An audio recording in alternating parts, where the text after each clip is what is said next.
ધર્મ એટલે ખાલી મંદિરમાં જઈને પૂજા પાઠ કરો એ નહીં. ધર્મ એટલે સવારના પહોરમાં તમે દીવો કરો ને અગરબત્તી આમામ ઠાકોરજીને દેખાડો એ નહીં. ધર્મ એટલે આ કર્તવ્ય. જેના જીવનમાં ધર્મ નથી ત્યાં મા બાપની આંખમાં આંસુ હશે. ગઈકાલે ભાઈ આપણો રાજભાઈ કહેતો હતો ને કે 15 વેતર દૂધ પીધા હોય જે ભેહુના, એટલે ગીરનો માણસ ભલે ગરીબ હોય પણ કોઈ કતલખાને લઈ જવા હાટું થઈને 7,000 રૂપિયાની ઓફર કરે કે હવે આજ કાંઈ દીધ દેતી નથી, તમને માથે પડે એના કરતાં 7,000 રૂપિયા આપી દો. પણ ઓલો ગરીબ માણસ ના આપે કે અમે 15 વેતર આના દીધા, એનું દૂધ પીતું છે, એ ભેહ નથી, અમારી એ માની જેમ એણે અમને પોષ્યા છે, અમારાથી થાહી અને ખવડાવશું. એ ચરવા નહીં લઈ જઈ શકે તો અમે ઘાસ વાઢીને ગાહડી બાંધીને લઈ આવશું ને એને જેટલું બને એટલું ખવડાવશું. એકવાર ખેડૂ બળદ ગરડો થાય ને પછી કૃતજ્ઞ બને ને, નમક હરામ કરે થઈ જાય અને હવે અહીંયા કામનો નથી અને એની ઓલે શું કહે નાથ કાઢી લે, મોડો કાઢી લે અને પછી છોડી મૂકે. અને એ બળદ જે સડક ઉપર રખડતા હોય એ બળદની આંખમાં આંસુ હોય છે સાહેબ. એને જોતાની યારે ખબર પડી જાય કે આના ધણીએ આને છોડી દીધો, ઘરડો થયો. આપણે ગાયનું દૂધ પીએ છીએ અને એ ગાયને છોડી મૂકીએ છીએ, એની સેવા કરવા તૈયાર નથી. આપણે એ બળદને છોડી મૂકીએ છીએ. જૂના સમયમાં તો ગામડામાં કોઈને ગાય મરી જાય, કોઈને દૂધની ભેહ મરી જાય તોય ખરેખરે જાતા માણસો, ખરેખરો કરવા જતા. એટલે ફરીથી કૃતજ્ઞ બનો. કૃતજ્ઞતા જેવું કોઈ પાપ નથી, નમક હરામી જેવું કોઈ પાપ નથી, વિશ્વાસઘાત જેવું કોઈ પાપ નથી. જેનું ખાય એનું ખોદે એના જેવું પાપ બીજું કયું હોઈ શકે? ધર્મ આ છે. ધર્મ એટલે ખાલી પૂજા પાઠ નહીં, ધર્મ એટલે ખાલી ક્રિયાકાંડ નહીં. ધર્મમ ભજસ્વ સતતમ. આ સતતમ શું કામ કહ્યું? નહીં તો એમને કીધું સવારના કલાક 1.5 કલાક ધર્મ કરો, પૂજા પાઠ કરો. ધર્મનો અર્થ પૂજા પાઠ જ હોત તો સતતમ કોણ સતત પૂજા પાઠ કરે છે? એવી જરૂર ખરી સતત પૂજા પાઠ કરવાની? મોબાઈલને ચાર્જ કરવા માટે થઈને જેટલી વાર રાખવો પડે એટલી વાર ચાર્જમાં મૂકો, 24 કલાક ચાર્જમાં જ રહે તો મોબાઈલનું કામ શું છે? વાપરવો ક્યારે? એમ પૂજા પાઠ, ધર્મ, ધ્યાન એવા શબ્દ છે આપણે ત્યાં. એ કંઈ 24 કલાક ન હોય પૂજા પાઠ. સવારના થોડી વાર પ્રાર્થના કરી લો, પૂજા કરી લો, સંધ્યા કરી લો, તમારો નિત્ય નિયમ કરી લો, ચાર્જ થઈ જાય તમારી બેટરી, તમને પ્રેરણા મળે અને પછી તમારા વ્યવહારમાં એ ધર્મ હોવો જોઈએ. તમારા ડે ટુ ડે કામકાજમાં એ મોબાઈલ કામ આવવો જોઈએ ને. તો મોબાઈલ લીધો સાર્થક, તો મોબાઈલને ચાર્જ કર્યો એ કંઈક લેખે લાગે એમ. તો ધર્મ જો આપણા દૈનંદિન વ્યવહારમાં આપણા પ્રત્યેક કર્મ સાથે ધર્મ જોડાય તો ખરા અર્થમાં એ ધર્મ આપણા જીવનમાં આવ્યો. તો મતિમાં જિજ્ઞાસા જાગે તો શ્રુતિ સંપન્ન મહાપુરુષોને પૂછો, એ શ્રુતિની વાતોને યુક્તિથી સમજાવશે કે વીજળી દેખાતી નથી પણ આ પંખો તો દેખાય છે ને, અને એ ચાલે છે એ દેખાય, હવા આવે છે, આ પ્રકાશ આપે છે, આ લાઈટ, આ સાઉન્ડ સિસ્ટમથી અવાજ છેલ્લે સુધી પહોંચે છે, મતલબ ઇલેક્ટ્રિસિટી છે.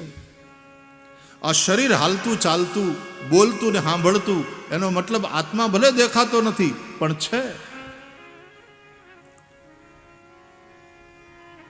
આ અનુભવ તો રોકડો છે. એના માટે હિમાલયમાં તપસ્યા કરવા જવાની જરૂર નથી. હાથ કંગન કો આરસી ક્યાં.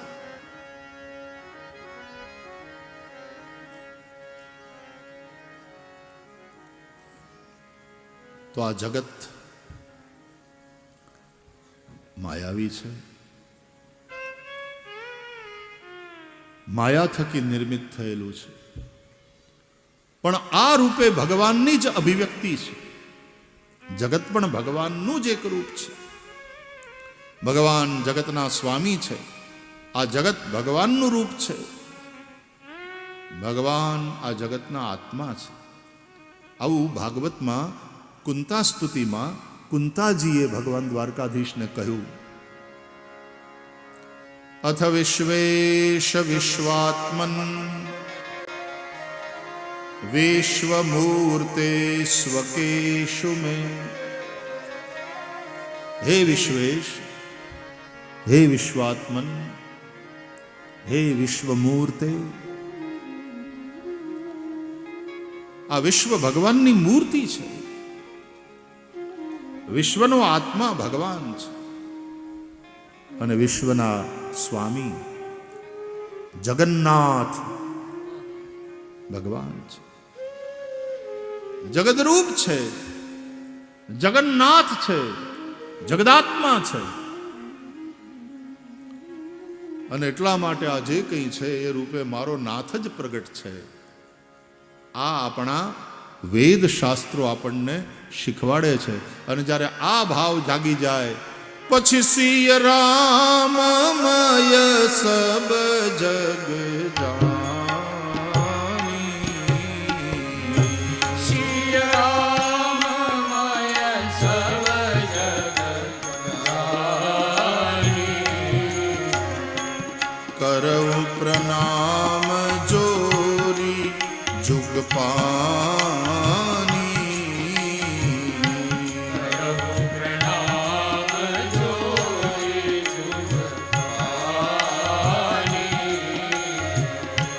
કરઉ પ્રણામ જોરી જુગ પાની.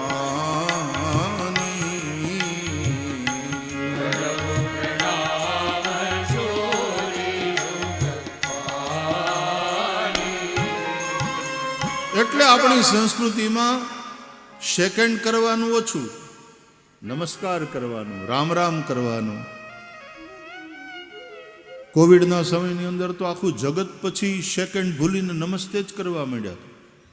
ભલે નહોતી એકદમ વાયરલ થઈ પ્રિન્સ ચાર્લ્સ, ત્યારે પ્રિન્સ હતા ને, પછી કિંગ ચાર્લ્સ.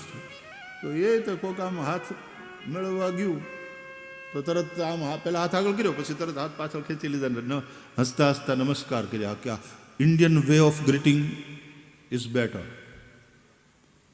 એ બહુ સારું છે. નમસ્તે, નમસ્કાર, રામ રામ, સૌને નમન, સકળ લોકમાં સૌને વંદે.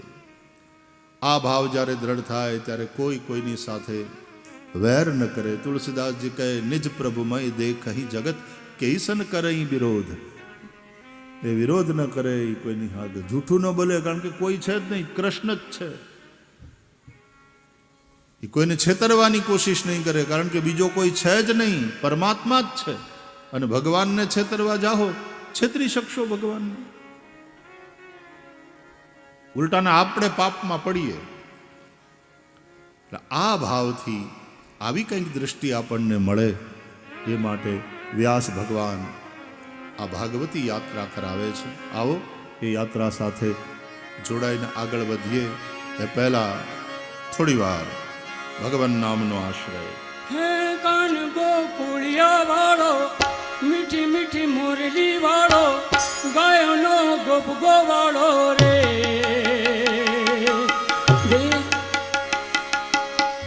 દેવ ધુવાળકા વાળો રે, દેવ ધુવાળકા વાળો રે, દેવ ધુવાળકા વાળો રે. હે કાન ગોકુળિયા વાળો, મીઠી મીઠી મોરલી વાળો, કાન ગોકુળિયા વાળો, મીઠી મીઠી મોરલી વાળો, ગાય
જોયું દ્વારકા આજે રે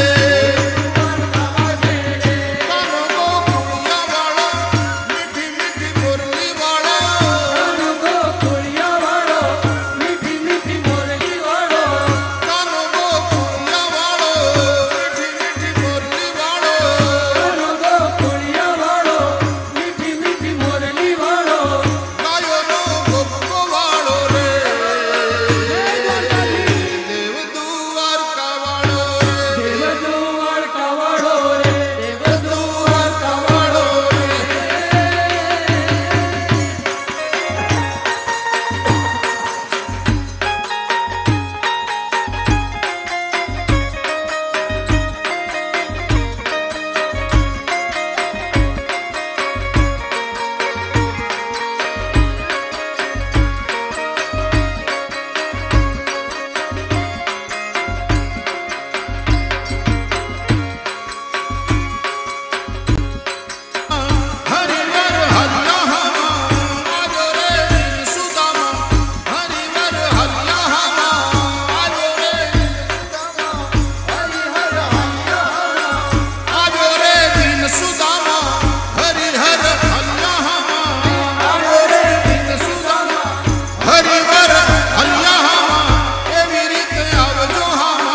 કૃષ્ણ કનૈયા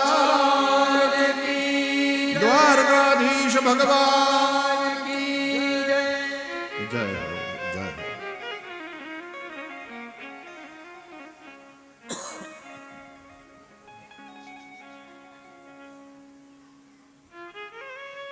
જન્માદ્યસ્ય યતોન્વયાદિતરતશ્ચાર્થેષ્વભિઘ્નસ્વરાટ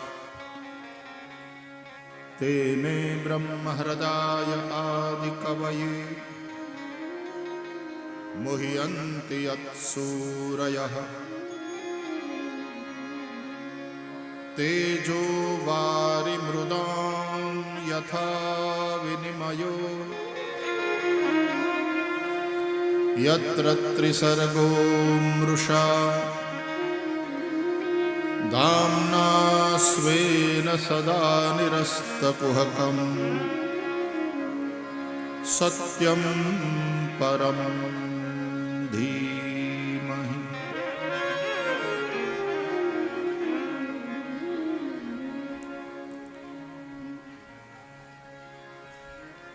વેદોનો સાર ગાયત્રી મંત્ર છે અને ગાયત્રી મંત્રનો વિસ્તાર શ્રીમદ ભાગવત છે. શ્રીમદ ભાગવત પણ પુરાણ સૂર્ય છે. પરમ સત્યનું આમાં નિરૂપણ છે.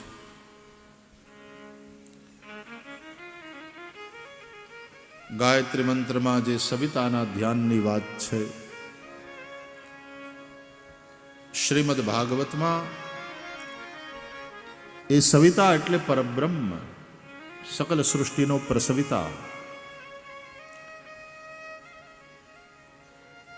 જગતની ઉત્પત્તિ સ્થિતિ લય જેનાથી થાય છે તે માટે પ્રારંભ થયો જન્માદ્યસ્ય યતઃ, બ્રહ્મસૂત્રના આ સૂત્ર દ્વારા, જેના થકી આ જગતની ઉત્પત્તિ સ્થિતિ અને લય થાય છે.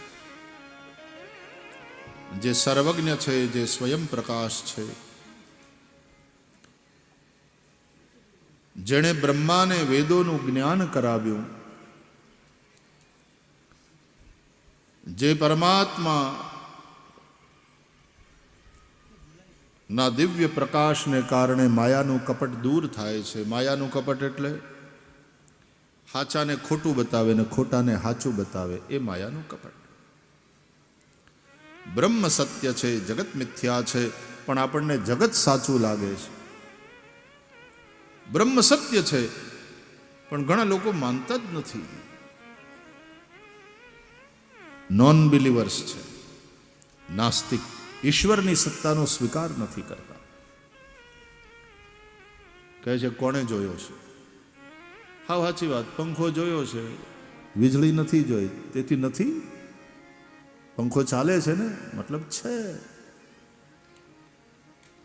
આખી સૃષ્ટિ કોના થકી ચાલે છે? આ સૃષ્ટિને કોણ ધારણ કરીને બેઠો છે?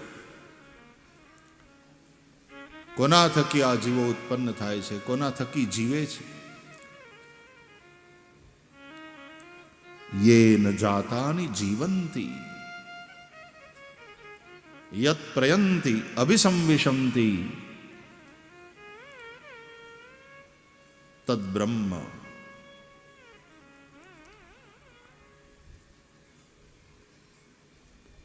જેનાથી આ બધું જન્મે છે, જેના થકી બધું જીવે છે, જેની અંદર બધું વિલીન થાય છે, એ બ્રહ્મ છે. તદ વિજિજ્ઞાસસ્વ, એને જાણવાની ઈચ્છા કરો.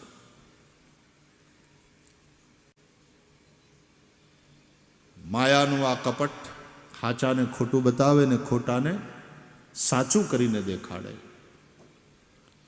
સ્વેન ધામના નિરસ્ત કુહકમ, પોતાના પ્રકાશ દ્વારા, જ્ઞાન પ્રકાશ દ્વારા, પ્રજ્ઞાનમ બ્રહ્મ, જે માયાના કપટને નિરસ્ત કરે છે, મિટાવી દે છે, એ પરમ સત્ય પરમાત્માનું અમે ધ્યાન કરીએ છીએ. સત્યમ પરમ ધીમહિ. સત્યે જ નારાયણ, સત્યે જ ઈશ્વર. એટલા માટે તો આપણે સત્યનારાયણની પૂજા કરીએ છીએ. એ નારાયણ વગર, એ સત્યનારાયણ વિના કોઈને ચાલતું નથી.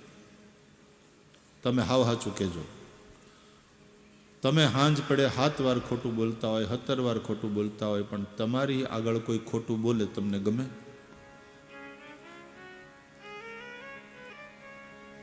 માણા ડગલે ને પગલે બીજાને છેતરે, પણ એને કોઈ છેતરી જાય એ એને ગમે?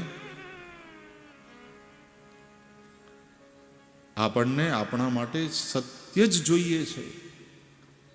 બીજાની પાસેથી આપણને આપણા માટે સત્યની જ અપેક્ષા છે. એ સત્ય એટલે ઈશ્વર, એના વિના ચાલવાનું નથી. તો ધર્મ કોને કહેવાય? કે જો મને બીજાની પાસેથી સત્યની જ અપેક્ષા હોય, જો કોઈ મારી